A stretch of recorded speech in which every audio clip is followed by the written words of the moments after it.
ओम शांति। 13 मई 2023 के ईश्वरीय महावाक्य। पहले सुनते हैं मुरली के मुख्य पॉइंट्स। बाबा ने कहा, आधा कल्प तो तुमने भक्ति की सीढ़ी चढ़ी, अब ज्ञान की सीढ़ी चढ़ते हो और भक्ति की सीढ़ी उतरते हो। जितना ज्ञान की सीढ़ी चढ़ेंगे उतना सद्गति को पाएंगे। माया ने तुमको कितना मैला बना दिया था। बाप आकर मैले कपड़ों को साफ करते हैं। आत्मा को साफ करने के लिए तुम्हें लक्ष्य सौंप देते हैं। अभी तुम बच्चे रोशनी में आए हो। जितना जो बच्चा बाप को याद करता है, ज्ञान धारण करता है, उतना उसका अज्ञान अंधेरा विनाश हो जाता है। फिर बाबा ने कहा, अब तुम बच्चों का बुद्धि योग पुरानी दुनिया से बिल्कुल हट जाना चाहिए, क्योंकि तुम आत्माओं को स्वीट होम में जाना है। यह तो अति दुख धाम है। इस पुरानी दुनिया को भूल बाबा को याद करते रहो। इस याद से तुम्हारी आत्मा जो उझाई हुई है वह जग जाएगी और तुम मेरे पास पहुंच जाएंगे। अब मोस्ट बिलवेड बाप और मोस्ट बिलवेड सुख धाम को याद करो। अपने को आत्मा निश्चय कर बाप को याद करोगे तो अंतमति सुगति हो जाएगी। इस पुरानी दुनिया से मुख मोड़ना है।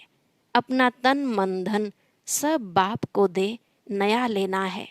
यह है फर्स्ट क्लास इंश्योरेंस, परंतु कोई विरला ही यह व्यापार करेगा। लास्ट में बाबा ने कहा, बुद्धि में रहे हम यात्रा पर हैं, अब वापस जा रहे हैं। 8 घंटा भल सर्विस करो, वह छूट है। बाकी टाइम इस यात्रा में देना है। मुरली सुनकर फिर चलते फिरते योग में रहो। अब सुनते हैं महावाक्यों को विस्तार से। बाबा ने कहा, मीठे बच्चे, लक्ष्य सोप से आत्मा रूपी मैले कपड़े को साफ करो। पवित्रता के मैनर्स धारण करो और दूसरों को कराओ। प्रश्न, कौन सी जादूगरी बहुत फर्स्ट क्लास जादूगरी है, कैसे? उत्तर, ईश्वरीय जादूगरी फर्स्ट क्लास है, क्योंकि इससे नरकवासी से स्वर्गवासी बन जाते, पतित से पावन बन जाते। यह जादूगरी बाप ही सिखलाते हैं। बाबा कहते, बच्चे सिर्फ फॉलो करो तो तुम राजाओं का राजा बन जाएंगे। आत्मा को पवित्र बनाओ तो शरीर भी पवित्र मिलेगा। पुराना तन मन धन इंश्योर कर दो तो नया मिल जाएगा। ऐसा सौदा संगम पर बाप ही सिखलाते हैं। गीत, आज अंधेरे में है इंसान। ओम शांति। बच्चों ने गीत की लाइन सुनी। एक तरफ है सारी दुनिया भक्ति मार्ग वाले, दूसरे तरफ तुम बच्चे हो ज्ञान मार्ग वाले। वह भक्ति की सीढ़ी चढ़ते रहते और तुम बच्चे ज्ञान की सीढ़ी चढ़ते हो, भक्ति की सीढ़ी उतरते हो। बच्चे जानते हैं आधा कल्प से भक्ति की सीढ़ी चढ़नी होती है। जितनी भक्ति की सीढ़ी चढ़ते हैं उतना नीचे आते हैं। फिर जितना ज्ञान की सीढ़ी चढ़ेंगे उतना सद्गति को पाएंगे। भक्त भी पहले अव्यभिचारी होते हैं, पीछे व्यभिचारी बनते हैं, फिर बिल्कुल ही अंधश्रद्धा में चले जाते हैं, कुछ भी नहीं समझते। गाते भी हैं, हम घोर अंधियारे में हैं, सतगुरु बिगर घोर अंधियारा है। गुरु तो यहाँ बहुत हैं, अब सच्चा गुरु कौन है? साधु संत महात्मा भक्त आदि सब साधना करते हैं अथवा याद करते हैं, शास्त्र वेद उपनिषद पढ़ते हैं, फिर भी कहते हैं भगवान जब आएंगे तभी आकर हमारी सद्गति करेंगे। सद्गति दाता को ही पतित पावन कहा जाता है। अभी तुम बच्चे रोशनी में आए हो, पतित पावन बाप को जानते हो और उनको याद करते हो। जितना जो बच्चा बाप को याद करता है और ज्ञान धारण करता है, उतना उनका अज्ञान अंधेरा विनाश हो जाता है। रोशनी में ले जाने वाला एक ही बाप है। तब कहते हैं, ज्ञान अंजन सतगुरु दिया, कोई सुरमा नहीं है, यह ज्ञान की बात है। ज्ञान के साथ योग भी रहता है। अब तुम बच्चों का बुद्धि योग लगा हुआ है निराकार परमपिता परमात्मा के साथ, परंतु तुम्हारे में भी नंबरवार हैं और कोई मनुष्य मात्र का सर्वशक्तिमान परमपिता परमात्मा के साथ योग है नहीं। तुमको भी बाप से मुक्ति और जीवन मुक्ति धाम से योग लगाना पड़ता है। मुक्ति जीवन मुक्ति के लिए भी दैवी मैनर्स चाहिए। इस समय सबके मैनर्स आसुरी हैं। परमपिता परमात्मा के गुण गाए जाते हैं। मनुष्य सृष्टि का बीज रूप है, सत्य है, चैतन्य है, आनंद का सागर है, ज्ञान का सागर, पवित्रता का सागर है, फॉरएवर है। उनका यह पद अविनाशी है और कोई मनुष्य का अविनाशी पद हो नहीं सकता। भल अभी तुम ज्ञान के सागर, पवित्रता के सागर बनते हो, परंतु लिमिटेड बनते हो। बाप कहते हैं मैं अनलिमिटेड हूँ, तुमको अनलिमिटेड बना नहीं सकता, नहीं तो खेल कैसे चले। तुम फॉरएवर नहीं बन सकते हो। 21 जन्म के लिए तुम बनते हो, 21 पीढ़ी गाए हुए हैं। तुम फॉरएवर बनो, यह कायदा नहीं है। मैं हूँ ही एवर प्योर, रहता ही हूँ परम धाम में। मेरे पास ज्ञान पवित्रता आदि हैं ही हैं। तुम भूल जाते हो। तो इस समय बाप आकर बच्चों को घोर अंधियारे से निकाल ज्ञान और योग से पवित्र बनाते हैं। और कोई ऐसे कह न सके कि मैं परमधाम से आया हूँ, मुझ बाप को याद करो। भल सन्यासी अपने को परमात्मा भी कहलाते हैं, परंतु ऐसे नहीं कह सकते कि मैं परमधाम से आया हूँ, अब मुझे याद करो। इन महावाक्यों की कोई कॉपी नहीं कर सकते। बाप कहते हैं मैं आता ही हूँ तुमको राजाओं का राजा बनाने। अब बनेंगे वही जो कल्प पहले बने होंगे। तुम जानते हो कितने बच्चे पवित्र बनते हैं, कितने अशुद्ध मैले भी बन जाते हैं। बाप आकर मैले कपड़ों को साफ करते हैं। आत्मा ही मैली बनती है। आत्मा को समझाते हैं तुमको माया ने कितना मैला बना दिया है। एक जन्म की बात नहीं, जन्म जन्मांतर की बात है। अब बाप आकर आत्मा को साफ करने के लिए लक्ष्य सौंप देते हैं। कहते हैं मुझे याद करो तो तुम्हारी आत्मा जो उझाई हुई है वो योग से जग जाएगी। स्मृति दिलाते हैं तुमको स्वर्ग में भेजा था, माया ने मैला बना दिया है। अब तुमको स्वर्ग का मालिक बनाने आया हूँ। मैं इस ब्रह्मा तन से शिक्षा दे रहा हूँ। आत्मा को कहते हैं देह सहित देह के सभी संबंधों को भूल मुझ बाप को याद करो तो आत्मा साफ हो जाएगी। फिर तुमको शरीर भी भविष्य में नया मिलेगा। तत्व आदि भी सतो प्रधान हो जाते हैं। बाप कहते हैं इस पुरानी दुनिया को भूल जाओ, मुझे याद करो तो मेरे पास पहुंच जाएंगे। इस पुरानी दुनिया में कोई चीज़ बनाते हैं तो उस पर नया नाम रख देते हैं, जैसे नई दिल्ली कहते हैं, परंतु दुनिया तो पुरानी है ना। अब तुम बच्चों का बुद्धि योग पुरानी दुनिया से बिल्कुल हट जाना चाहिए। तुम आत्माओं को स्वीट होम में जाना है। अपने को आत्मा निश्चय करना पड़े और बाप को याद करो तो अंतमति सुगति हो जाएगी। मनुष्य तो अनेकों को याद करते हैं, कोई गुरु को, कोई श्री कृष्ण को, परंतु यह नहीं जानते कि श्री कृष्ण आदि कहाँ गए। यह भी नहीं जानते कि पुनर्जन्म सबको लेना है जरूर। यह रस्म सृष्टि के आदि से चली आ रही है। सतयुग आदि में देवी देवता थे तो जरूर पुनर्जन्म भी वहाँ से शुरू हुआ होगा। पहले पहले है श्री कृष्ण फर्स्ट पावन मनुष्य, उनकी महिमा ज़्यादा है।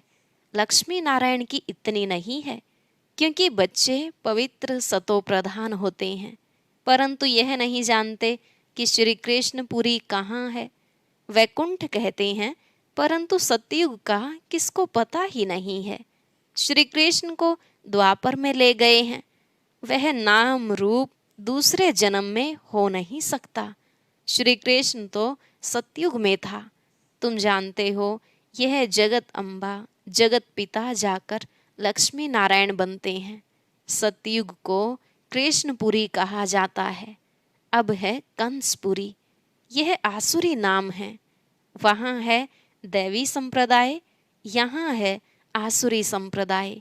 यह नाम सिर्फ गीता में है और कोई शास्त्रों में हो न सके। बाप बैठ संगम पर समझाते हैं, तो बाप है रचयिता। उनको कहा जाता है मनुष्य सृष्टि का बीज रूप। तुम गाते भी हो, बाबा आप पतित पावन हो, इस पतित दुनिया को आकर पावन बनाओ। पावन सृष्टि को रचकर पतित दुनिया का विनाश कराओ। बरोबर ब्रह्मा द्वारा पावन सृष्टि रचते हैं, फिर शंकर द्वारा पतित सृष्टि का विनाश होता है। यह बातें और कोई नहीं जानते। अब तुम बच्चे बाप के साथ योग लगाते हो। तुम देखते हो मैले कपड़ों को सटका लगाते हैं तो कोई फट भी पड़ते हैं। इतने तो अजामिल जैसे पापी हैं जो बिल्कुल साफ नहीं होते। बाबा कितना अच्छी रीति समझाते हैं। बच्चे मोस्ट बिलवेड बाप और मोस्ट बिलवेड सुख धाम को याद करो। यह है अति दुख धाम। सभी त्राही त्राही करते हैं, एक दो को मारते हैं, फिर कहते हैं भगवान रक्षा करो। बाप तो है लिबरेटर। तुम जानते हो बाबा आया है इन पर्टिकुलर हम बच्चों को और सभी को इन जनरल शांति धाम में ले जाते हैं। तुम बच्चों में भी नंबरवार हैं जिनको यह नशा है। यह पढ़ाई भी कम नहीं है। पढ़ाते भी देखो किसको हैं, अजामिल जैसे पाप आत्माओं को स्वर्ग का मालिक बनाते हैं। बच्चों को बार बार समझाते हैं कि तुमको दैवी गुण धारण करना है। एम ऑब्जेक्ट तो बुद्धि में है। यह पवित्रता के मैनर्स और कोई नहीं सुनाते हैं। सन्यासी तो घर बार छुड़ाते हैं, तुमको घर बार नहीं छोड़ना है, परंतु पुरानी दुनिया को ही छोड़ना है। वह है हद का सन्यास, यह है बेहद का। सन्यासियों को बहुत मान मिलता है। यहाँ तो कोई सन्यासी आते हैं तो उनको कहा जाता है पहले ड्रेस बदली करो, स्त्री को जाकर ज्ञान सुनाओ। बहुत आकर तुम्हारे चरणों में गिरेंगे। माताओं के बिगर उन्हों का उद्धार हो नहीं सकता, क्योंकि तुम नॉलेज देती हो। बाकी चरणों में गिरने की कोई बात नहीं है। कोई नमस्ते व राम राम कहते हैं तो जवाब देना होता है। बाप भी कहते हैं बच्चे नमस्ते, मैं तुमको अपने से भी ऊंचे बनाता हूँ। तुमको ब्रह्मांड और सृष्टि दोनों का मालिक बनाता हूँ और मैं वानप्रस्थ में चला जाता हूँ, परंतु श्रीमत पर भी चलना पड़े। इस पुरानी दुनिया से मुख मोड़ना पड़े। जैसे राम और रावण का चित्र है, कृष्ण का भी चित्र है। नर्क को लात मार रहा है, स्वर्ग का गोला हाथ में है। बाबा बहुत अच्छी तरह समझाते हैं, परंतु विरला कोई यह व्यापार करते हैं। बाप को तन मन धन दे नया लेते हैं। यह फर्स्ट क्लास इंश्योरेंस है। बाप कहते हैं तुम आत्मा को पवित्र बनाएंगे तो शरीर भी पवित्र मिलेगा, फिर स्वर्ग में राजाई करेंगे। इसीलिए इनको सौदागर और जादूगर भी कहते हैं। पतित को पावन बनाना यह ईश्वरीय जादूगरी है। बाप कहते हैं नर्कवासियों को स्वर्गवासी बनाओ। कैसे फर्स्ट क्लास जादूगरी है, प्राप्ति बहुत है।